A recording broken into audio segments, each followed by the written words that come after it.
Welcome to the Rock's Back Pages podcast. In Barney Hoskins' absence, sunning himself on a Greek island beach, I'm Mark Pringle. I'm here with my colleague Jasper Murison-Bowie. Hello, Mark. And with our special guest, it's a great pleasure to welcome David Stubbs. Hello, Mark. Hello, Jasper. Today we're going to be talking a little bit about Slade. We're going to be talking a little bit about Francis Rossi of Status Quo. It's all glamour. It's all glamour. But mostly, we're going to be talking about David. Jasper, do you want to pass me a copy of the book so I can get this title right? Absolutely. The paperback issue of David's marvellous story of electronic music, Mars by 1980, comes out, this week or last week? Yeah, in fact, they actually brought it forward because they'd run out of the original edition. So it actually came out supposedly on August 15th, Well, anyway, so we're better late than never. Yeah. Fantastic, but we'll get on to that later. David, how did you become a pop music writer? Well, I started off in tandem, really, with Simon Reynolds at Oxford, and there was 3 or 4 of us, and we created this magazine called Monitor, and it was kind of a cut above. It had a little bit of financing. I'm not quite sure where it came from, but it was a bit of a cut above the sort of like really kind of cut and paste sort of, post-punky, scratchy sort of fanzines that you were getting at the time. It was rather elegantly sort of designed and put out. And we did... I think Simon's voice was more fully developed. We wrote these kind of slightly sort of dialectical things about funk's fictional threat, which made a lot of sense in 1985, I assure you. What the hell are you talking about? But it did, honestly. And I don't know, I kind of babbled on nonsensically like some demented Dadaist. But yeah, so we did that. And then Simon got a job at Melody Maker. I was kind of in a slightly pompous phase where the only music I was listening to was avant-garde classical or jazz or funk. And, there was kind of felt sort of very, and a bit of antipathy towards music press at that time, which was descending into a sort of indie mire. Yeah. And I think I made a kind of rather windy declaration to the extent that I would never lower myself, to kind of huckstering and hacking as a music press journalist. And a couple of weeks later, someone from Melody Maker rang up and says, "Do you want a job?" And yes. So you stuck to your principles for sort of the best part of a fortnight. Yeah, or a fraction of a second once the offer was actually made, yes. Yeah. But you and Simon were kind of joined at the hip in a curious kind of way, weren't you? So I sort of joined about 1986. My first ever thing I did was a review of James Blood Ulmer live. Fantastic. Yeah. And I remember at that point, one of the lines was, the wider the flares, the badder the funk was, and again, that made sense, at the time. Everything made sense. I look back at it now, what the hell am I talking about? It made sense that week, I was writing, any time I was writing for that week, not for posterity. Yeah. Because I didn't think there would be a posterity. But little did you know that no, exactly, yeah. And here we are. Yeah. There was an arms race still on, From the beyond the grave. But I think what happened with Simon is there was a sort of hiatus, really, musically in the mid-'80s. But then, about 86, 87, things really started to happen. Simon talks memorably about the return of rock, talking about Husker, because rock had been a sort of, people sort of talk about rockism, and rock's a slightly dirty word. Yes. That was a hangover from the early 80s. Yeah. But, the dialectical wheel, sort of spun, and there was like that. There was an emergence of like hip-hop and things like that, and suddenly there was stuff that you could really kind of sink your teeth into, especially if you wrote the way that me and Simon did, in this very kind of expansive way, really to talk about the materiality of sound, etc., etc. So, it required the music. It wasn't, the writing followed the music, but it was fortuitous that things happened, and that really altered the character of Melody Maker, because at one point in the mid-'80s, it was looking like it was trying to be kind of an indie smash hit, which I don't think anybody really wants. And I think things really kicked on from there. Yeah. Did you two feel sort of slightly outside of the Melody Maker mainstream in terms of what was mostly being written about in the paper at the time?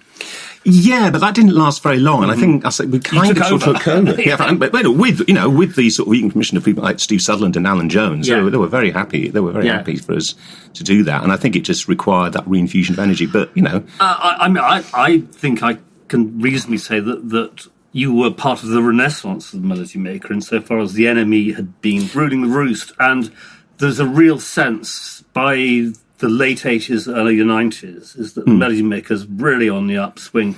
Yeah. Whether it's yourselves, you've got people like Franco and writing rather brilliantly about hip-hop and so on. And always really early as well, Yes. on things like Public Enemy. Yeah, it's great stuff. I have to say, I mean, I do slightly struggle to read some of your writing from that time because you use long words that I simply don't understand. I Oxbridge bubble. Well, I struggled with in Penman Paul Morley for very similar. Yeah. Were they an influence on you? Definitely they would have been. Yeah, I think I think this is what happens, and then gradually I would have sort of developed something like my own voice, but definitely initially. And this is the thing: we were both avid readers, me and Simon, of Morleys and Penmans and people like that. And the rest of them, Andy Gill, Barney Hoskins, across the board. It was really, ostensibly, I read English language and literature at Oxford, but in fact, I read The Enemy. I don't regret that for a single second. I'm not thinking, damn, I wish I'd read more Sir Philip Sidney. I was going to ask, as someone who's also interested in jazz and free improv and avant-garde classical music, what led you to that? To begin with, it was just references. I mean, I would have liked certain names would have been kind of dropped, and so I would have found out about Edgar Varese, for instance, from getting a Frank Zappa album from a Leeds record library, and then he's got a quote: "The present-day composer refuses to die." I think, okay, I'll check out Edgar Varese then. So it's a sort of journey outwards, but based on sort of references that are dropped, in reviews and things like Enemy or whatever. I mean, I think it's fantastic you did that. I mean, I was a working musician at the time, and I had no knowledge of this stuff, and I wasn't inquiring enough to look for it. Weirdly, as a 60-plus-year-old, I'm much more inclined towards this sort of experimental than I was back then. But we're doing your marvellous Janet Jackson interview from 1987. It's terrific because it's an interview with a Jackson, and interviews with Jacksons are inherently kind of peculiar. Yeah, I mean, this one, it started off and she sort of says, "Are you from the sky?" What? "Are you from the sky?" Well, I mean, in a sense, are we all from the sky? Sky Magazine. I thought you were from Sky. Oh, no, Melody Maker. It was very odd. Yeah, she had her two, bodyguards, armed bodyguards in the sort of adjoining room. And, it was very, I mean, she had made that marvellous Control album, which is Jam and Lewis at their finest. As you say in the piece, it's kind of hard, like a lot of albums around that time, kind of half good. The good stuff is fantastic, and then there's the bad ballads and so on. So, they always have to do the ballads. Yeah. We were talking about, David Hepworth's review of Off the Wall. He says this is a great record. This is a half great record. The dance tunes are fantastic, but when Michael starts singing ballad, you just want to hang yourself. But I loved Control. I thought it was a sensational record, and just Jam and Lewis at that point, absolutely on top of their game, just sensational sounding stuff. What have you done for me lately? Ooh, yeah. What have you done for me lately? Ooh, yeah.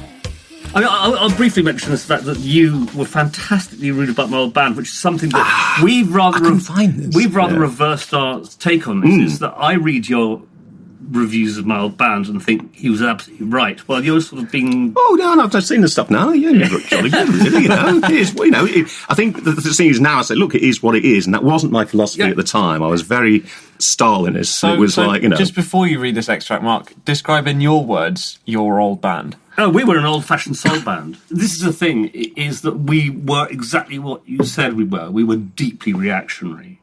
Whether we were good or not, the fact is we were deeply, deeply reactionary. And this is quite interesting because it all ties in with your book as well. I mean, in the sense that book, Mars by 1980, has been waiting to be written by you for 30 years. Because you say here, Hockhouse, don't come to say deconstruction. In spite of sampling, Stockhausen, and the almost frightening expanse of permutations their syntheses and metamorphoses make possible for collected sound, Hockhouse choose to use a Hammond organ. I mean, this is the way an emotional totalitarian's mind works. Sad 60s soul. I could almost wish shoot Marvin Gaye. Oh, good heavens. Yeah, that sounds like me in the 80s, yeah. But the thing is, I love the fact you mentioned sampling Stockhausen and so on and so forth. In a review of the... Well, this is it. And I mean, the whole thing is, it was nothing personal. Like, you were really crushed by the dialectical wheels at that point, revisitation of soul was... I didn't read those reviews at the time because I was an Enemy reader and my management weren't going to point them out to me.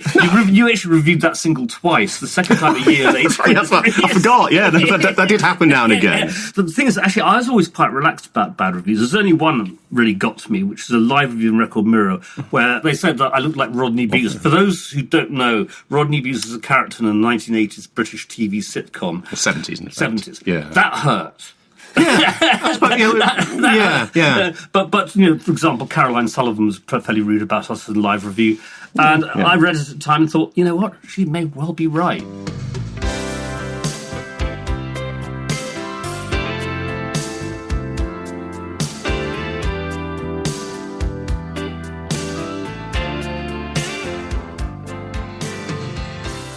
The thing is that you could have been the best hothouse you could have been or whatever, and you would still have got that review. I mean, it was just, that's the thing. It's not like, the guitar playing sloppy and incompetent or anything like that. There's, it's it didn't fit into your sonic world at exactly, the time. Yes. I think it might be a good time to talk a bit about that sonic world in the context of Mars by 1980. Absolutely. Which is, I've been reading it in doing my homework for this episode. I really enjoy it. It's a fascinating book that goes all the way from early electronics through Stockhausen, as mentioned in the Hot House review, through Depeche Mode and Aphex Twin, and even up to Skrillex and sort of modern EDM and stuff. I haven't got to the latter stages of the book yet, but I certainly will be continuing to read it. And how did that? Yeah, oddly enough, about? I mean, the title was something that occurred to me from when I was in my monitor days. I decided I was going to take on this grand project of doing a kind of writing about the year 1975 and all of its kind of cultural significance.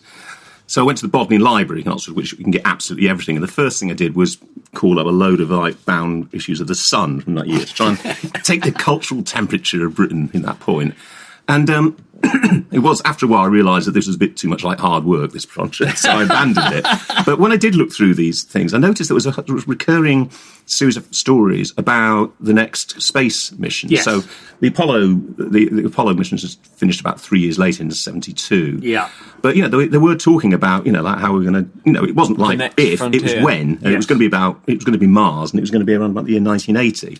And of course, even in 1985, you realised that that wasn't going to happen. And that consequently we were living in this kind of post-space age, post-space age, post-modern or whatever, in which things like, synthesizers are now becoming kind of ubiquitous or whatever, and that's the sort of quandary of our times, post-modern, post-space age. And in the 20th century, in the early 20th century, a lot of the music I'm writing about still has this wonderful strangeness and alienness and otherness, which, is really kind of... It's also sort of about time, because the thing about electronic music is that it's looking to a future. Well, it was looking to a future which never really arrived as such. Yeah. So it's a future which is already in the past. In a sense, it's lost futures that were never realised, the futures that never materialised, and that's where terms like hauntology come in.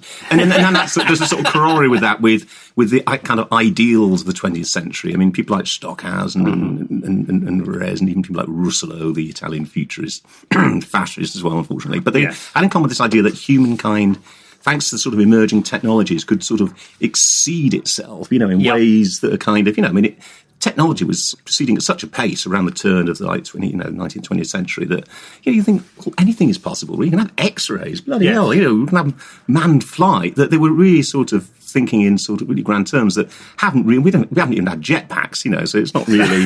We've got the bloody internet, Well, I mean, so that there was such a kind of idealism about the potentiality of humankind, and the whole man-machine thing. Yeah, I mean, I'd say in a sense it's a kind of book of a third and then two thirds. The first third being very much about the experimentalists in the sort of 20s, 30s, 40s, 50s, where they are inventing the technologies which are extraordinarily limited. And then, in a sense, like, the air goes out of... Though it hasn't gone out of experimental music, but it never sold, it was always limited, it was always marginal.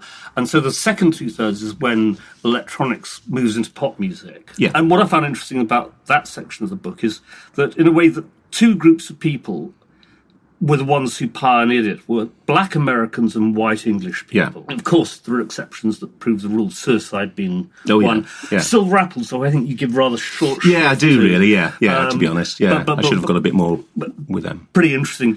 And of course, in the case of Stevie Wonder, who you regard as the great pioneer of use of synthesizers in R&B music, that one of the guys he worked with was an English guy. Was Malcolm Cecil the English guy? Yeah. But Margolef, Tonto's Expanding Headband. Yes. And again, house music is how house music's adopted by white England in a way that it never really was adopted in America. Yeah. And those two forces, which go right back to, let's say, the 60s in the way that the British adopted rhythm and blues. Yeah. Been some sort of odd dynamic there between, and in this case, it was wholesale adoption of electronic instruments. Yeah, I mean, absolutely. I mean, obviously, in terms of like the experimentalists and pop, I mean, the bridging characters, people like Kraftwerk, and in fact, we do obviously study with Stockhausen and like that, and they were creating, they were creating a kind of art music with Kraftwerk, even though it was pop. They were essentially creating a musical Bauhaus, really, and they were Bauhaus, Gilbert and George, people like that, all kind of figuring the whole concept of Kraftwerk. But generally in the book, I was kind of interested. I didn't want to go into the sort of techie side of things too much. First of all, because I'm not really.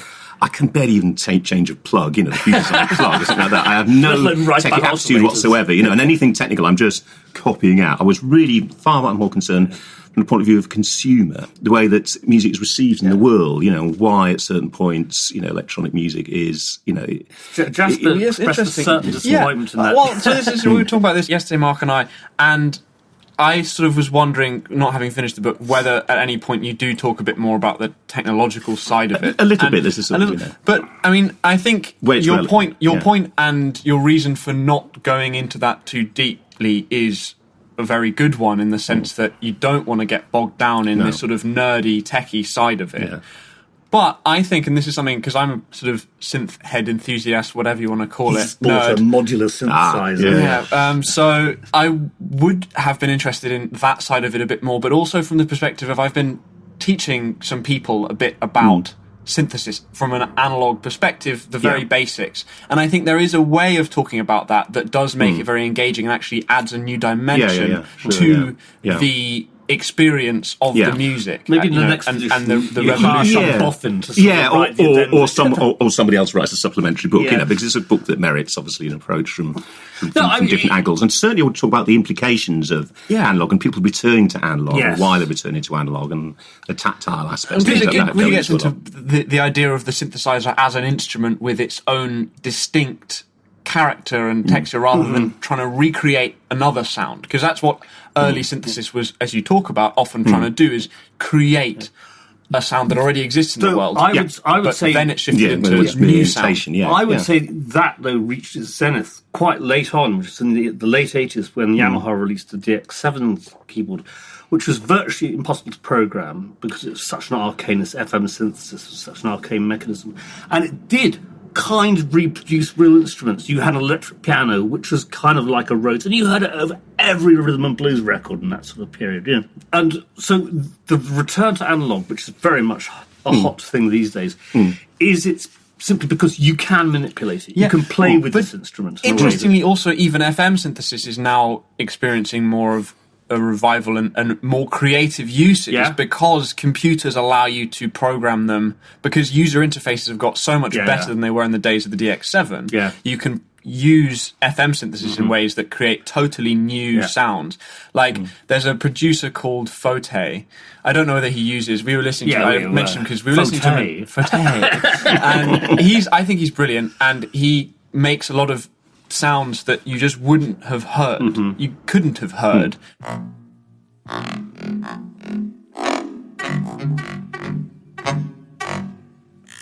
Because the technology wasn't really there. I don't know necessarily whether he uses FM or not, what exactly he uses. Probably granular resynthesis that, again, only becomes possible when you have the processing power to be able to do it. That you get new sounds that you would never have got previously. And you even get them in pop music, and just sort of chart, chart music. You're actually hearing some extraordinary stuff.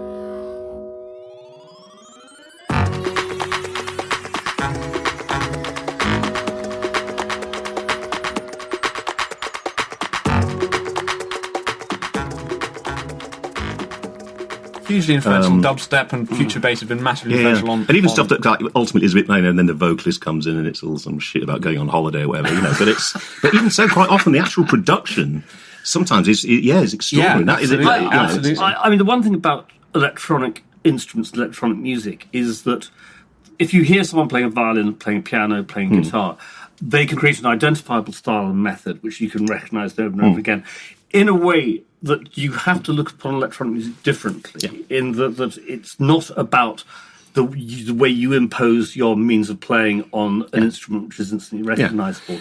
Yeah, absolutely. It's not about virtuosity. This is the thing, and it's the whole principle of organised sound. It's about, conception, about imagination. I think that's one of the reasons why, apart from synths kind of really coming down in price in the late 70s, there's an explosion of, synth pop in the early 80s, because I think punk's, partly there's reaction against this sort of virtuosity for its own sake of prog rock. Also, a lot of the kind of post-punk people are very influenced by krautrock, which, at the same time as like the UK, US prog rock things going on, that they're actually, even though they're actually highly trained musicians, are thinking conceptually rather than in terms of like, sort of running up and down two keyboards at once. Or whatever. But then equally you get the human leagues of the Depeche Modes of this world, who, a lot of it's economic. How can we make a noise when we can't really play? And the answer is a Juno 106, and a sequencer and a drum machine and a shoddy drum machine. I found that a very exciting period. I mean, was I a big Depeche Mode fan? No, but I admired them hugely. And then Vince Clarke went on to do some interesting stuff afterwards, and they themselves, which is extraordinary when their main songwriter leaves, and you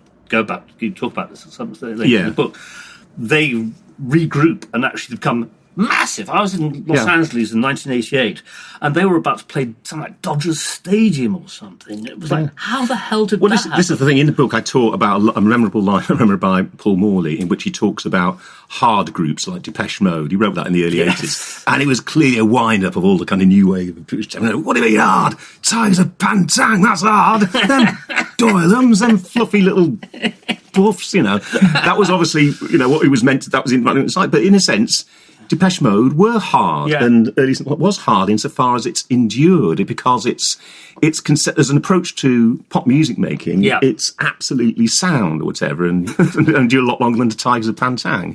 No, I think the early 80s, that period of the early 80s when those first... And, to be fair, Gary Newman, much mocked, but, he carved out an extraordinary niche in that sort of territory. You were hearing stuff you'd never heard before. I mean, yes, you'd heard traces of it definitely in Kraftwerk and a few things.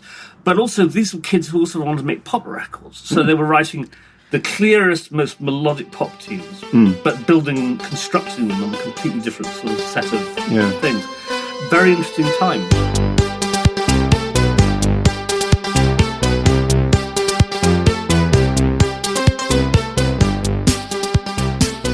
I mean, another thing that interests me, again, talking about the impact of it, is, like, say, the Moog synthesizer, which was introduced in 1967 at the Monterey Pop Festival. Sure. Yeah. And it's like, this is the future, but it's not the present, and people do use the sort of Moog synth, but, as people like the Monkees, the Beatles, obviously, Beach Boys or whatever, but it's like a sort of little kind of add-on. It's just a sort of, extra. What it doesn't do is supplant guitar music, because at that point, the whole idea of, like, the white... male, generally white, rock guitar hero is king. He's at the centre of, like, the dominant figure. Absolutely. Strenuous, honest, emotional effort, labouring hard, playing brilliantly. These are the kind of supreme values. And it's hard for synths to get a kind of look in Turning and displace a cut-off that. knob doesn't have quite the same sort of visual And impact. That's right, yes, exactly. Yeah. They've got effort as well. Effort is extraordinary. Interestingly, Eno with Roxy Music, one of the reasons why he was out of that band after 2 albums was that he was in danger of supplanting. Yeah. I mean, yes, it was a traditional band. I had a sax player / oboist, I had a guitar player, bass player, drums. But Eno was in danger of basically kind of wiping the floor with all. He's going to be top Brian. And yes, for me, that was probably my first real exposure to yes, because prog bands were already using Moogs by that point, but something about the way Eno used the VCS3... It was a completely different beast. Yeah. And again, it's sort of starts to take centre stage, starts to become an instrument that is used for itself rather than, as you were saying, an add-on. One thing I thought would be interesting to talk about was partly because we're featuring an interview with Aphex Twin, but you also talk about Aphex Twin in the book. I mean, Aphex Twin is a producer who has managed to really make different things with electronic means of all sorts, whether sampling or synthesis or whatever it is he's doing. And he doesn't do interviews very often, and you've interviewed him I think I did it 3 times in the end, yeah. The very first time I interviewed him was probably around about 91, and I remember going in there and saying, so you really must have listened to people like Stockhausen, perhaps early Steve Reich, Brian Eno, Eric Satie. Never heard of him. Space Invaders, that's where I got it from. Right, okay. I mean, you could never... It's too screwed up your questions. And exactly, okay, fine. So I said, okay, well, cast my mind back to pubs in the late 70s, see if I can come up with some Space Invader-related questions. I think he was always a little bit of a wind-up merchant. I think the one was like 1994, and I did the interview around where he lives. Says, you want to be careful around here. You don't want to be hanging around here, after dark weather. Stoke Newington. You do get the sense he's just taking the piss a bit, really. It was strange. In that interview, he was talking a lot about how he just wants to be pumping out music constantly, and almost like having sort of machinery attached to himself that he can kind of he just feels this need constantly. He claims to write dreaming music. Yeah, that's right, and dreaming, being able to control his dreams and everything like that. And don't you say in the book that lasted for a while, and eventually he sort of ran out of the desire to do somebody that's... It would appear so, because then his productivity sort of drops right off the edge of the cliff, Yeah, it was always a slightly puzzling figure. But Johnny he Aphex. does make very interesting music. I mean, it ranges from beautiful, short little piano ballad pieces...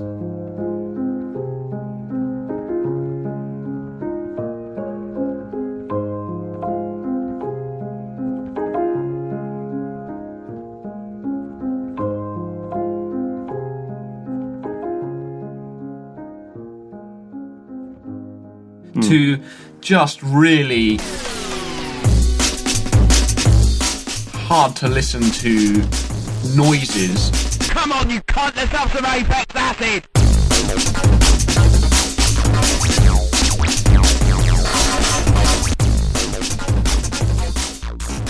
I mean, I loved it. I think a lot of it is really exciting. But I think what he also succeeded in doing was somehow making himself almost like shorthand for...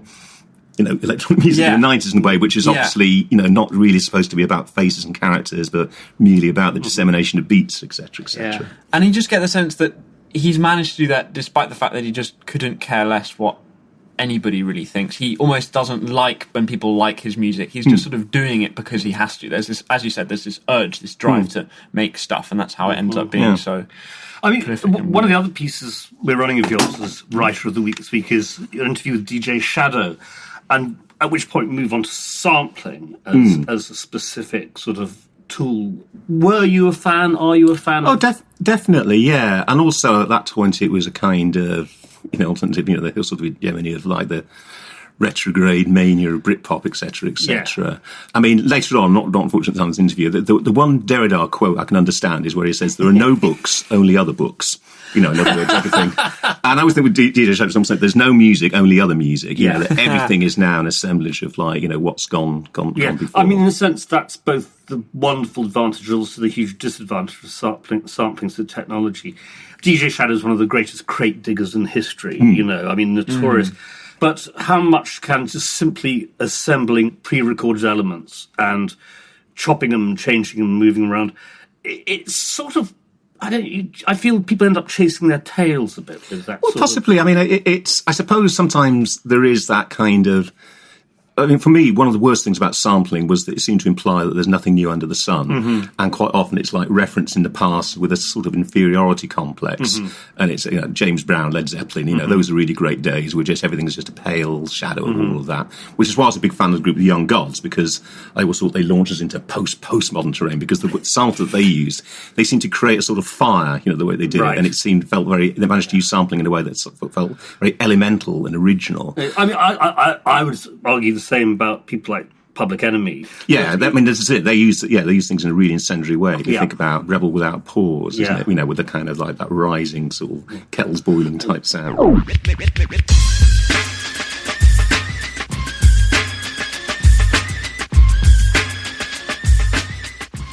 And there is an argument that when sampling became almost impossible for hip-hop artists after a couple of big court cases, hip-hop took a pretty big dive sonically. It did, yeah. All those little plastic Dr. Dre type beats, and there was less emphasis on, I think that's one of the things that DJ Shadow bemoans in that piece, you know.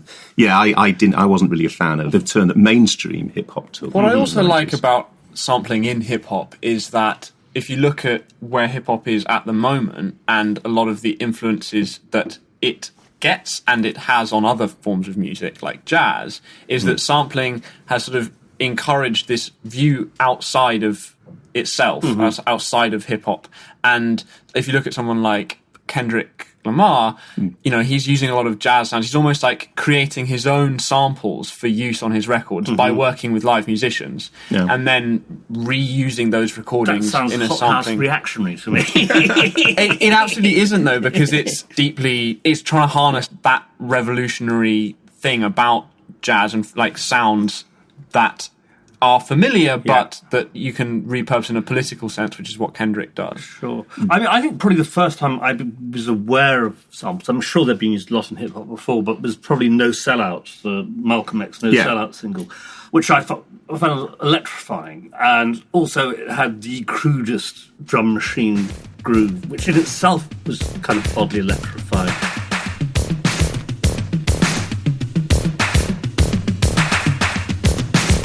Distinguished guests, brothers and sisters, ladies and gentlemen, friends and enemies. Malcolm X. No sellout. Malcolm X. No sellout. Malcolm X. Is it possible to be lit up anymore by electronic music insofar as new stuff you've never quite heard before? I mean, it's tricky. That could be a sort of personal thing. But I think people could have, people probably have sort of individual sort of epiphanies. Generally, it's tough because obviously, this is why I found it much easier to sort of write about or reference music in the 20th century to the 21st, because decades have sort of characteristics, the 70s, the 80s, the 90s, and immediately all kinds of sort of signifiers and references come up, you know, whether it's not just music, but culture or whatever. Whereas in the 21st century, it's just much harder to do that. Not because nothing has happened, but perhaps because too much has happened. Yes. There's a mushroom cloud, this sheer diffuseness of activity. Electronic music has certainly had a sort of part to play in all of that, you know, because of the way it's expanded, you know, the potential means of production or what have you.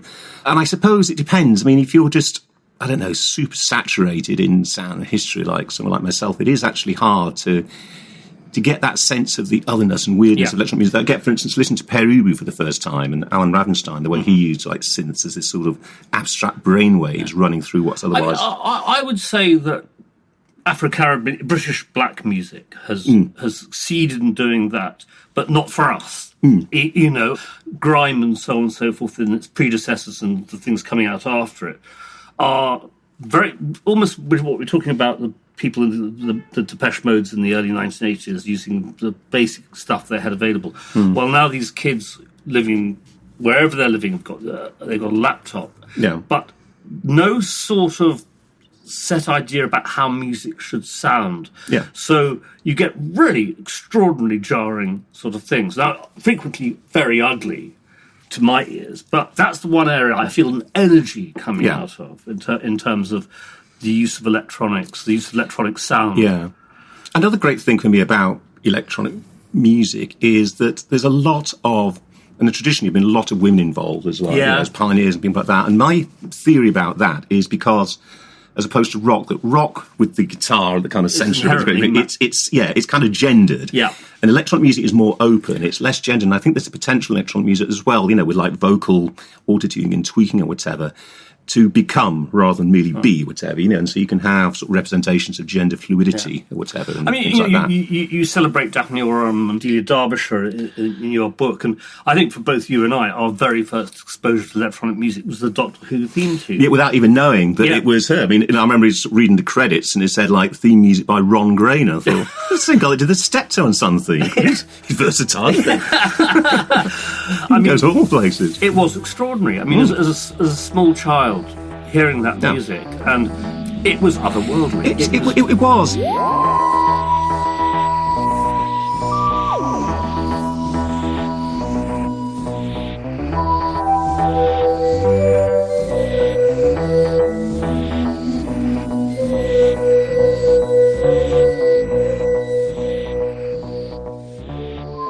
At the same time, you kind of because it was, you'd hear it every week or all the time, you'd take it for granted. Like, so you won't remember John Craven's news rounds. Remember at the end, doodle-doodle-doom, biddle-diddle-dum. That's a radiophonic workshop. Yeah. Yeah, and actually think about it, you sort of take that out of the context of sheer tea time familiarity, that's quite a little sound. I had a job as a technical stores porter at the BBC in around sort of 79, 80, and we used to go and deliver stuff to the radiophonic workshop in Maida Vale.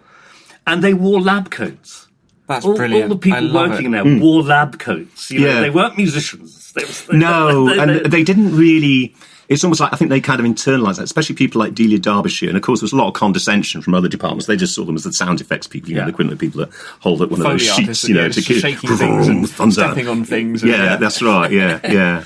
Popping balloons for gunshots and all that kind of stuff. But the BBC allowed it to... It allowed it to happen, yeah. And people like Delia Derbyshire did great work. And I think she's probably a bit too self-effacing, actually, because she did this brilliant sound art in around 1964 with this sound artist Barry Bermange. Yeah. These wonderful kind of... these sort of swirling ambient pieces that she creates then. I mean, they just feel way ahead of the time. And then later on, I think it's in 1971, there's this sort of 90-second clip of her says, don't worry, this is just for demonstration purposes of no consequence. And you hear this piece, and it's the bloody Aphex Twin in 1971. It's just this jackhammer techno thing happening. You just bloody invented techno, Delia, with no consequence. But the thing is that I get the sense that as a person, she never really understood her own context. Yeah, I think that's true. She didn't regard herself as an artist. No. That's right, as some sort of, as a sound engineer or whatever, rather than creative, That's interesting. That's the last thing we're running of yours is this marvellous rap. Yo, Bum Rush Foucault. That you did with Simon Reynolds, which is just extraordinarily funny because you're gluing all of your sort of philosophical approach to everything on top of hip-hop. So it's got rockin' turntables because we know how to please you. Overdose on jouissance to the very point of seizure. I mean, that's just brilliant. Post-structuralist, chin-scratch and semiotician, Mr. DJ PhD. That kind of works. It's just, it does. It's just, it's very funny. But no, I mean... Yeah, definitely check it out. It is very, very funny. It's great. We were sort of hoping you might give us a performance of it, but... Yeah. I might let down the material. Yeah, I'll think that one through. Perhaps I'll I for another we'll day. Talk about the audio. Should we talk about the audio? Yes, sure. Let's. Well, it's Maureen Payton in a taxi with Status Quo's Francis Rossi, and it's kind of he comes over as kind of reasonably charming in a fairly reactionary, old codgerish sort of way. He talks about why he basically lives on the road, loves touring. He talks about his family. He talks about his wives in a slightly strange way. Yeah, I found it a bit peculiar. But we got this clip where he describes meeting the Queen and this is very funny. Her struggle with her underwear.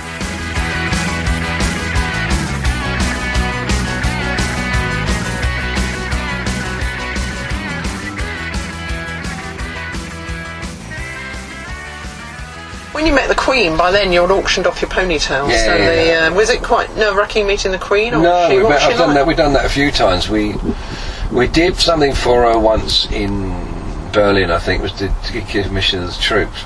And we had this Scottish wardrobe lady at the time, and this guy who was working with us, she kept winding her up, saying, "Don't forget, you're going to meet your Queen tonight.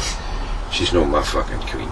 You do as you bloody told. It's your Queen. You're getting there. It's not my fucking Queen." Brilliant. So anyway, we're getting this line up. All the military people, and as the Queen goes to get in the car, which was a Mercedes, not a Bentley, she hiked her knickers out of my crack. And after that, she's fine by me, that's okay, it's alright for me, she's fine, she's my Queen, okay. And the Queen hoiked her knickers? The Queen, just as she got, and she sort of... Just a little adjustment. And then she got, and it was like they made a reel for everybody.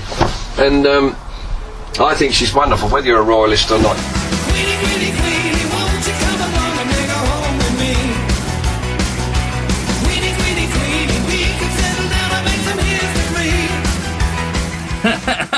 That's an image I will never. It's one of those daft things, though. This is one of the daft ways which monarchies perpetuate. It's like recently the Sun ran this thing about how at Balmoral she has one of her servants order fish and chips for her, and says, "I see, she's just like us." Well, there's the two significant differences there at the start, but she's just a human like us. I mean, in a sense, Francis Rossi is a classic man of his time and his background. He's quite interesting about his family. He's an Italian mother and a British father. Or was it the other way around? Anyway, what is interesting though, and what the clip about the Queen's knickers that we've just listened to kind of points out, is that he actually is deeply uncool and he's not that bothered about it. Yeah. He just isn't cool and he knows it, and he's sort of relatively funny about himself from that perspective. I have to confess to seeing Status Quo live twice. What? Well, the first time... You what? The Status Quo started off as what Joe Boyd would call beer drinkers psychedelia, with pictures of matchstick men and things like that.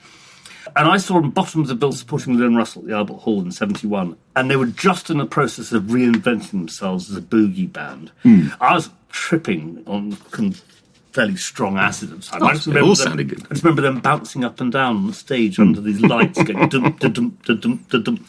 And then I saw them because I went to this show because my sister we put it this way, we were hanging out with an awful American band called Montrose, who was supporting Status Quo at Wembley Arena, and then after that we went to Mr. Chow's of the Montrose, and my sister and I had a row in front of the band, which is amusing.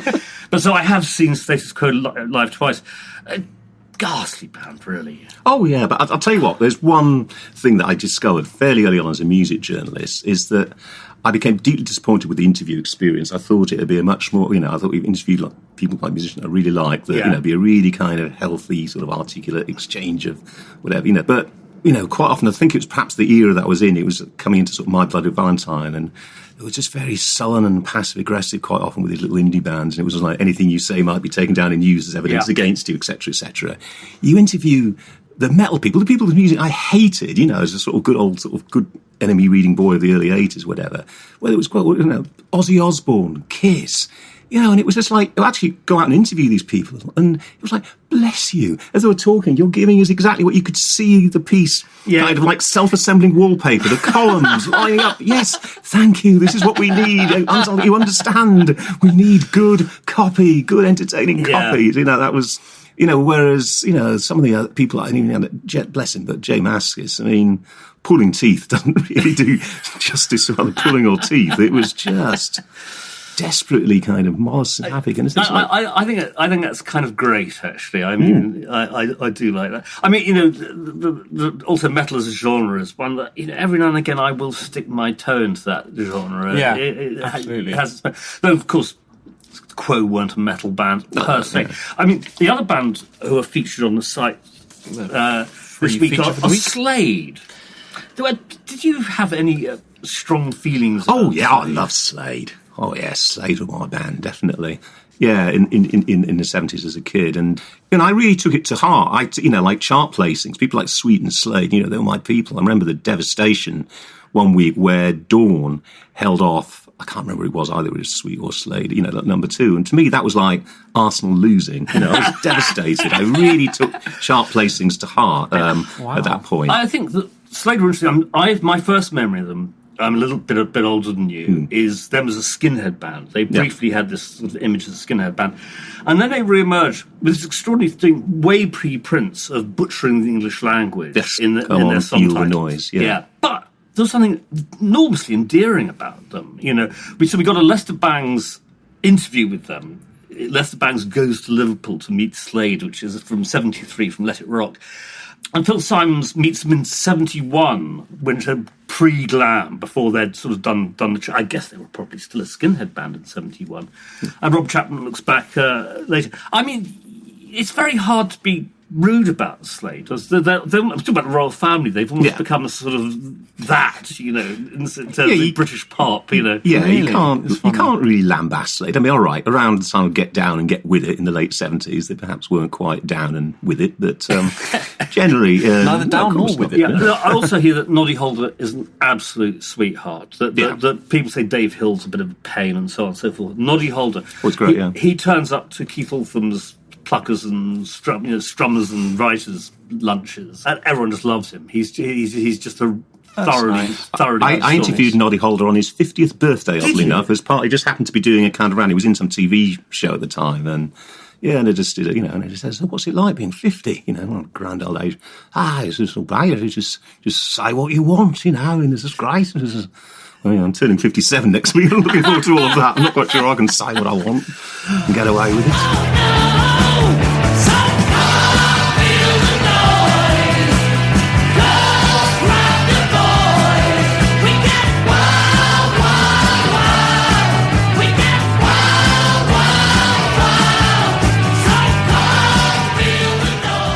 Jasper, is it time I went through some of the stuff that's going Yes, into I think it is time that you went through some of the stuff that's going into the archive this week. I'll keep it fairly quick this time. We've got a very nice Richard Williams review of Cecil Taylor at Hammersmith Odeon from 1969. And one of the pleasures of my job is finding Richard Williams writing about out there jazz in the late 60s and early 70s melody maker. He is such a good stylist as a writer. And he says, Taylor's a stunning performer. His solos are played so fast that his hands blur before your eyes. But when the ears become accustomed to his speed, his playing is shown to be incredibly lucid and inventive, which I think is kind of... I've struggled. Did you like Cecil Taylor? Cecil Taylor? I gave him a go. It's quite hard work, isn't it? Yeah, it is, Unit structures, I found it a little bit... I feel sort of maybe when I'm 70, I'll just sit in front of the stereo for a week and just listen to Cecil Taylor. I mean, that's one of those things about avant-garde jazz. Always that Ornette Coleman, called Always Fat Invincible, and he kind of implied when he says, look, you just feel it. You don't have to... It's not cryptic. It's not like a cryptic crossword. You don't have to figure it out. Just accept Experience it. it. Experience it, Whereas I did feel... Don't overthink it. I did feel with Cecil Taylor that it was cryptic and there was something I was supposed to figure out. Oh, really? Okay, interesting. But that was a while ago. I might come back to it. That's very, very interesting. That's how I got to like bebop, is by not trying to understand it anymore. I mean, if you try to understand all those expensive chords they play, all those kind of... But if you just let it happen to you, You see, I wonder, actually, Mark, maybe the same... do you make music? Yes. Yeah, well, there you are. You both make music. I'm not one of these old rock journalists or frustrated musicians. Not only can I not play any music, I have no desire to create music at all.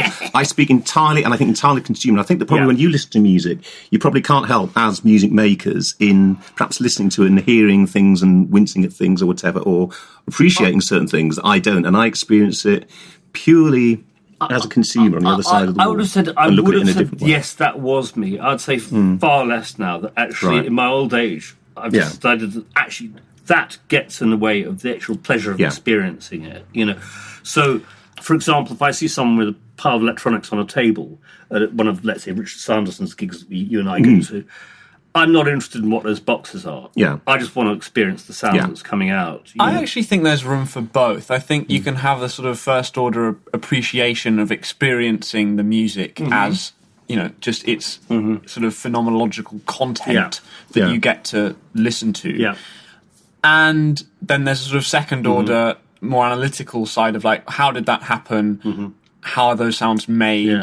What went into it from a music theory, musicological perspective that I think, I find to be interesting and I enjoy it, basically. For me, I've started listening to quite a lot of 12-tone stuff in my old age, and that is based on very rigid theory. Absolutely. I have absolutely no interest in that rigid theory. And if I just listen to it as just notes, as sounds, I'm really happy with it. Yeah. I'm not saying that you need that second order thing, nor I think that if I had to choose one, I'd choose the first order thing, if you know what I mean.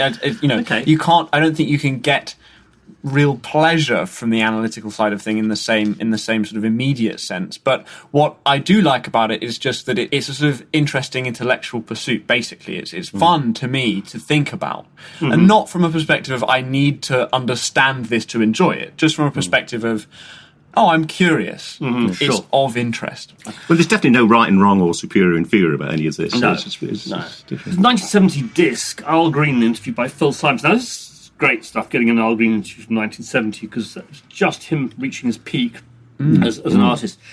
And he's already eccentric, and Al Green is kind of quite famous now for his eccentricities in interviews. And he's already there. But he comes up with some really nice stuff. I can't remember what the question was. He says, it's about, is he too upwardly mobile? Is his music too upwardly mobile? Because I remember at the time not liking Al Green because it sounded too slick, and it took me some time to kind of get through that. And he says, I don't put down anyone who tries to improve himself. We all want that.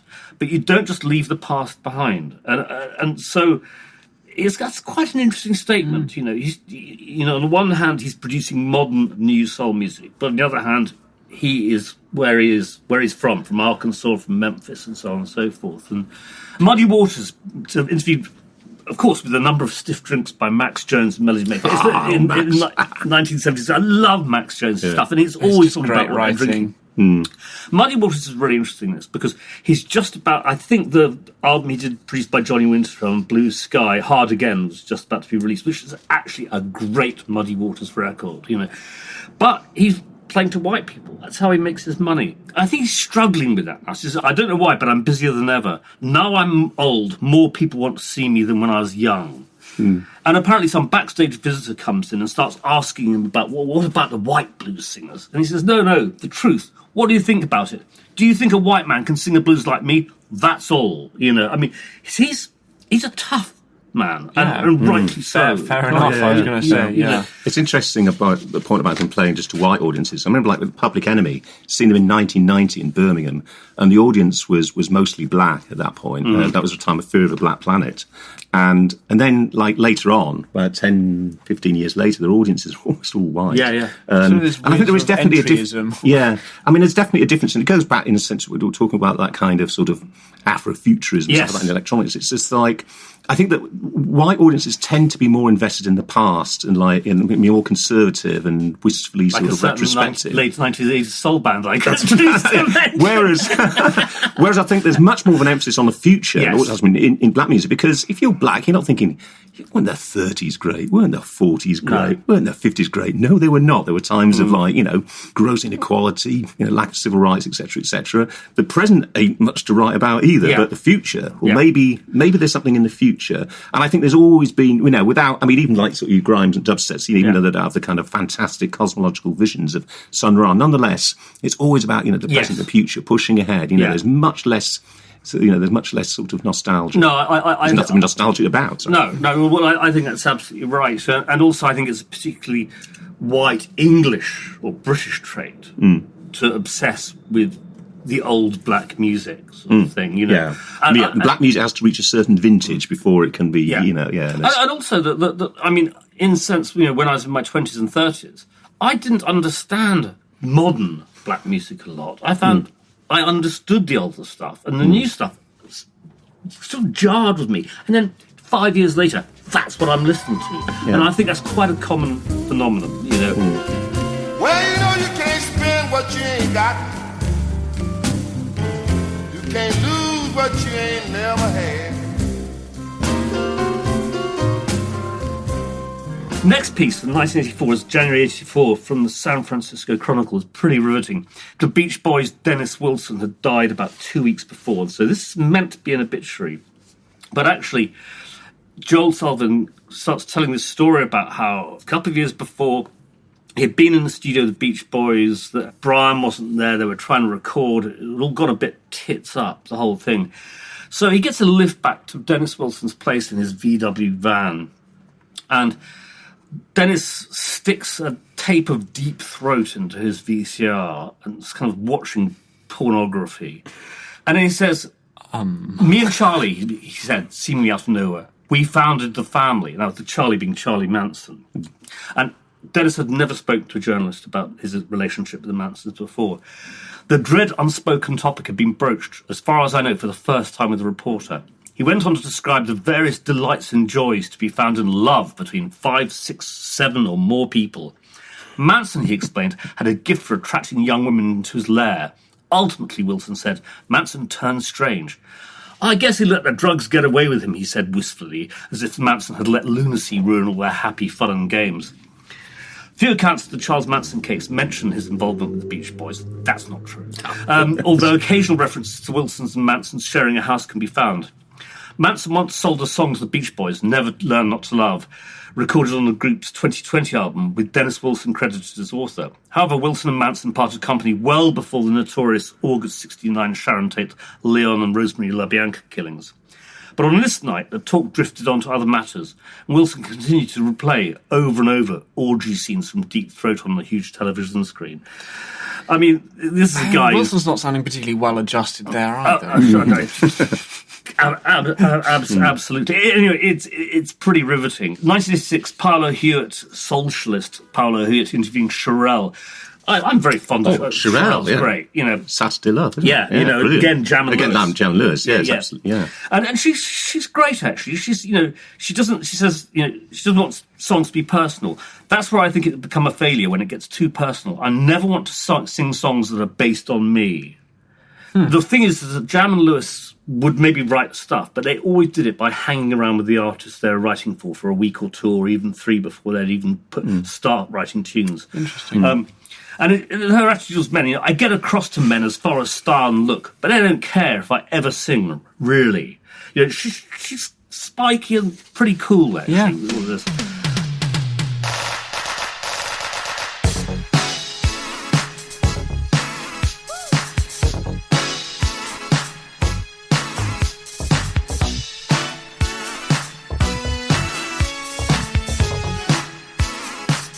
And then the last piece is a fairly long interview with Richard Cook from The Wire in 1988 with Manfred Eicher, the founder of ECM Records. David, you know about ECM Records. Oh, yeah. And I mean, you know, Jan Garbarek and all that kind of thing. Yeah, and they do always have a distinct ECM feel, you know, that kind of sort of... It's highly buffed, isn't it? Yes. And he says, I don't impose a sound on music or an instrument. I try to find its sonic nature. Oh, sure. Exactly. I was just going to say, I saw that line. I mean, no, I'm not sure about that, mate. But, I mean, he comes in very interesting. And actually, when you think about some of the people that he recorded, like Lester Bowie and so on and so forth, that it isn't all fit into that sort Definitely. of... I mean, what was the one from about 1980? The live album that he did with... that was an ECM. I did a lot of stuff with Keith Jarrett and people like that. Yeah. But I was, or remember, at the time, very wary of ECM Records, because they had a sort of cold sort of soullessness about I mean, you could spot an ECM record at 80 paces, Yeah. you know, definitely within, you know, a few seconds. You might not be able to name the artist, but you just, ECM. Yeah. But I think if you cherry pick some of the stuff that they put out, Fantastic. there is actually a lot of range and depth I mean, to for what they were instance, doing, and warmth too. Yeah. on some And it's of those beautiful. And it records. works beautifully a lot of the time, yes. It's not by no means anti-ECM. Like Paths Prince by Jan Garbarek from 1981 is a beautiful record. But there is something curiously intimidating about the label and about his rigour. I think there is there's a sort of structure that can be a little bit almost frightening there. Jasper, you found anything to talk about? I've got a couple of things to talk about. First of which is an interview I found with Evan Parker, also from The Wire from 2000. Evan Parker, a very important figure in free improvised music internationally, international free music scene. And it's one of The Wire has this thing called Invisible Jukebox, where you've done a couple of these, David, where you play a bunch of records for a musician and without telling them what it is, and they have to guess. Yeah. And then it sort of leads into a conversation about that record, which turns up some really interesting stuff. And, I mean, I've met Evan Parker. I've actually played with Evan Parker. He led a improvising workshop in a small town near Venice. And I was lucky enough to just join in with that by happenstance. And he's a really interesting guy. It was a nice experience. He played the first half of the concert, and we then played the second half as a group. Right. He sort of coached us in the afternoon to play in his style of improvised music, where he was sort of conducting us in a very loose sense, but it was totally improvised. It was a fascinating experience also because I was one of the few English native speakers there. The rest were all Italian, and so when it came to having dinner with him before the concert, we had this long conversation because he was sort of didn't want to bother. He didn't speak any Italian. He didn't. Yeah. But so he just sort of latched onto us native English speakers, and we just had this wide-ranging conversation about all sorts of stuff. His approach to improvised music, I think, is actually fairly sensible, although you might listen to it and think, God, this guy's really just out there and he doesn't make any sense. But actually, he says technique is being able to do what you want to do. If you don't play with technique, then have the technique not to play with technique. That's perfect technique. So in the end, you're left with the use which the technique is put to, and that can be very interesting, even in the complete absence of technique. No, that's interesting. I saw him quite a few times in the late 70s, early 80s, when I was trying to get into, and failing at that time to get into free jazz. And he was always usually the most interesting player in a bandstand, but these gigs were horrible. It's like going to a Trotskyite meeting, you know. There's all these sort of people kind of all sitting with their arms folded, you know. And if someone played anything remotely resembling a tune, there would be a sort of rigorous sort of re-education program take place afterwards, you know. But he's very much not like that. He's sort of like the question is, why can you not improvise with a repetition? Of course you can. I'm very interested in improvising, but I'm interested in improvising that's directed towards producing listenable, good music, not just some illustration of how well people improvise. Yeah, I think that's great. I think it's the context that those shows took place in was the problem. I mean, amusingly enough, I was playing some Evan Parker this morning in the office, and it was met with a relatively quickly spoken request to turn it off from across the room from Paul. So I don't know if Paul would agree that Evan Parker that's the thing, isn't it? Sometimes listenable music, but I think he's great.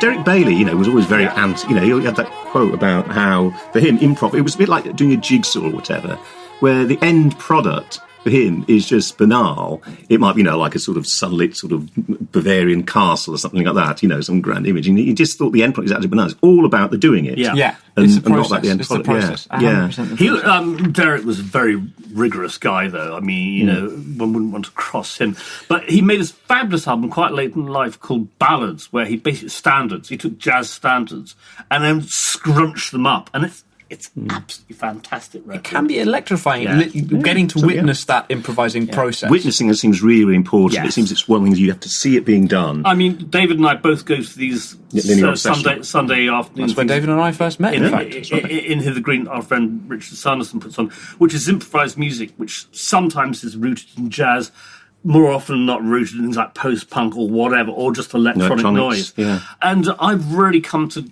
just love watching improvised music being done on the spot, and it is. And I now play it myself. I play it myself now. It's really good. And it's not.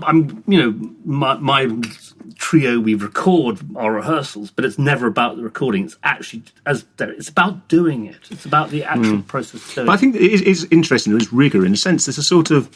And like AMM, you know, it's not like anyone can do it. I mean, AMM sometimes hardly anyone can do it. Yeah. Or, you know, you really, there is rigor. You have to work up to this. You're not just, you can't come like, they played in Berlin or something once, and then all these bunch of hippies started kind of coming in and trying to join in, bashing on.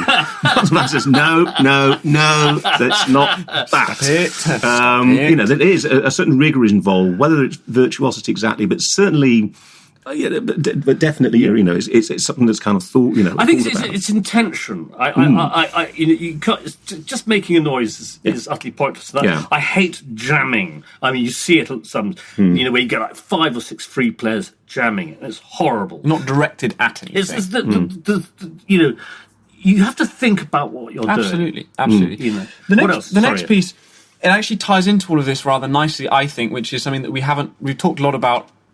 Avant-garde music and improvised music and stuff, but what we haven't talked about is the humour that it can be suffused with. And this is a piece that you wrote, David, for The Wire in 2005 about where humour and music can meet. And I think it's a really fascinating piece because you make a point that isn't often made, which is that people like Kraftwerk and even John Cage, what they do inherently is funny on some level. And you say such humour is a vital component in the avant-garde's mission to interrogate the absurd assumptions of the straight, the sane, the sensible, the normal. And I think it's a crucial point to make because good avant-garde music is not all about just sort of people sitting around looking serious saying isn't life mysterious. There is a sort of sense of wit and humour and funniness to the whole proceedings that if you don't get that, if you don't accept that, if you don't sort of take part in that, there's an element that's missed, there's an element that's lacking, and that can make it all seem very abstruse and going back bizarre. to Trotskyist meeting sort of thing I was telling you, is that the London Musicians Co-op at that time in the 70s, they really did have things like, someone played a tune last night. It's not allowed. And one of the things that's really off-putting about the free improvising music, kind of avant-garde of that period, it was basically, humour was not allowed, and you couldn't make musical jokes. You couldn't make any jokes, and it's just soul destroying. That sort of approach. One thing that I've realised, about going to these gigs regularly, is there was a time when I thought that improv was going to die pretty much with that generation of practitioners, whatever, that were from the 60s, 70s, whatever. But it's obviously, it's in a very healthy state, isn't it, really in terms healthy. of participation, sort of gender-wise, age-wise, whatever like that. Yeah. It's in a really healthy state, and people... I mean, even quite often that thing is just drawn from like Southeast London. But the number of people that are really hitting a mark, is extraordinary. No, I think that's right, and I think there are a lot of reasons why it's had a new lease of life. And I think one of the reasons is we get so much stuff done through our electronic sources, through the internet and all that actually just simply being in a room with people playing is a refreshing experience. For sure. Oh God, yeah.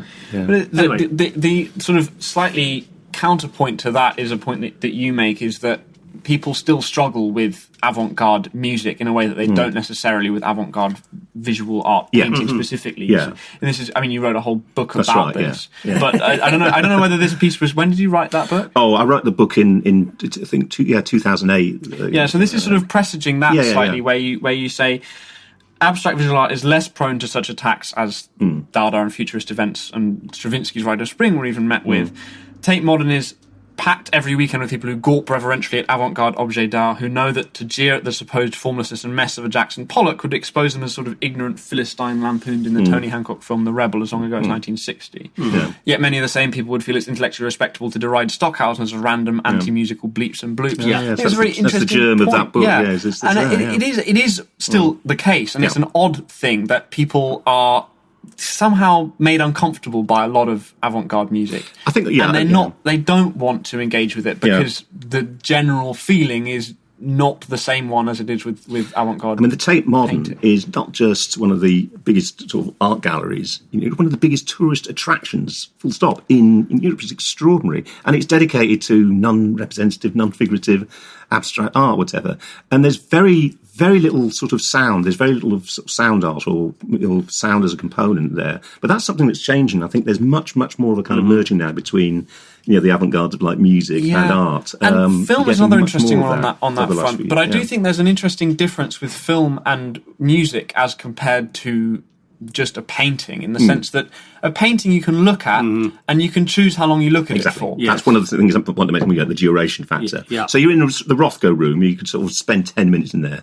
Rothko, excellent. Yeah, I was in the Rothko room, yes, I can't remember. Spending 10 minutes listening to Stockhausen and then leaving is called giving up. Yeah, right, exactly. So there's this sort of sense that you're subjected to I mean, it's you're interesting. You both made a very good point. I think that the increasing acceptance of installation art has been a way in for people to start listening to avant-garde or difficult or interesting music, in a sense that you visit it, you look at it the same way as you look at a painting, and the sound is going on, but then you leave and the sound may continue or otherwise. And again, when we're talking about the people getting interested in this sort of area of music, maybe that's part of one of the reasons, is that the installations have become utterly acceptable to gallery goers now. Well, and one of the very best things I saw recently was Christian Marclay's The Clock, which was at the Tate Modern, which was fantastic. It's a 24-hour film installation that every minute is corresponding to a minute taken. It's a collage of different scenes from films, hundreds and hundreds, thousands of different films. Every minute is corresponding. But Christian Marclay also has done a bunch of music stuff as well. So I think it is, you're right, it is becoming more accepted. Yeah. Right. I think we probably have to leave it there. I think we for time. probably do. I'd happily talk about bleeps and bloops forever. Yeah, well, Jasper's going to have a great fun sourcing the pieces of music to illustrate this particular episode.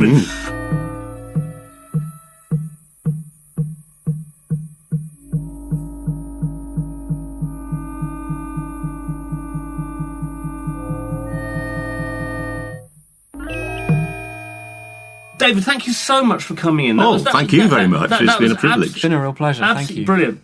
And we're going to go out with another clip from Francis Rossi, this time talking about his relationship with Rick Parfitt, his co-frontman with The Quo. We'll be back next week, hopefully with Simon Whistler as guesting. Should be fun. Should be good fun. And on that happy note, we'll see you around. Thanks Bye. for listening. Bye-bye.